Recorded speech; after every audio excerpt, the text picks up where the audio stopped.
When it comes to getting your executive approval for things, there's a couple things that I've found that have helped me out in my career. Number one is no FUD. That's fear, uncertainty, and doubt. We can't go in there all the time with the sky is falling. We have to go in there and we have to give them facts. Teach them how this stuff goes. The key is to educate them so they understand and tie it to risk.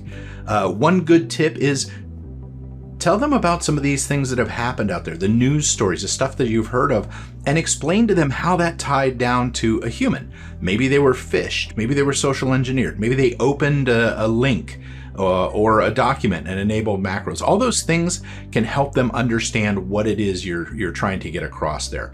The other thing is, don't get too technical. Keep it at a language they understand, and it's going to help you a lot with getting their approval. Gaining executive support can be different for every organization. But what really helps is to communicate the way in which security awareness supports your organization's challenges. You want to create an understanding for the value of security awareness. For instance, how it helps to protect your number one resource, your employees, or how it helps to protect your organization's reputation. And avoid using cyber lingo that only IT security experts or IT admins understand. C-suite communicates in its own language. Understand this and use it accordingly. Getting executive support and buy-in for your program is key for being successful in the first place. You've got to get their buy-in so that way they can support the program and hopefully go through the program as well. But having that conversation is the first step. And usually when it comes down to it, one of the big pieces of advice that I give is you want to make sure that you're talking in their language. Yes, we all speak the same language for your country, but when it comes to the C-suite, upper management, they're talking more about risk. They're talking about brand reputation, what kind of benefit it's going to have to the company, how it impacts the profit and the loss for the organization. And so when you're going in and having those conversations and talking about a security awareness program, what's that benefit going to be for the organization and how is it going to help them make money? And so in terms of risk, you're reducing risk with the security awareness program. By having people go through the program, they'll be able to spot phishing emails and those social engineering scams from happening. Because if the organization is hit with a social engineering scam or ransomware attack, that's going to be loss of millions of dollars in resources and productivity. And that alone should be a key driver towards making the C-suite realize that you need to have a good security awareness program as well as a strong culture.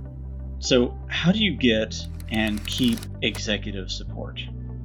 That's a really great question and a really important question. The first one is you want to listen to and understand your executive team and know what drives them, know what's important to them. And when you do that, you can start to do the two things that are critical. Number one is you need to alleviate fears that they have. And those fears are usually around things like productivity and the amount of time that their people are going to have to spend on this. And you can do that through chunking up the training, taking up less time, giving credit for the knowledge that people are already demonstrating in their behavior, and a number of other tactics. And then the other thing that you want to do is really address the why. Why is this important? What are they going to get out of it? What does the organization get out of it? And how does it ultimately help the organization be more successful? So listen to your executives, know what drives them, because you can tie that to the why, and find ways to alleviate their fears and address their concerns, and at least have really good talking points that justify the need to do what you're going to do.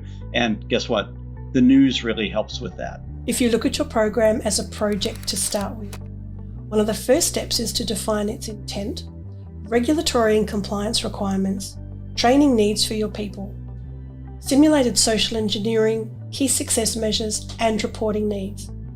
Ask your executive team to contribute to these elements along the way, which gives them some relevant information about what you're doing, why you're doing it. They'll ask you some questions, and you can also provide them with some critical information linked to their business unit or their universe so that they can see the importance of protecting themselves and their areas from a cyber attack.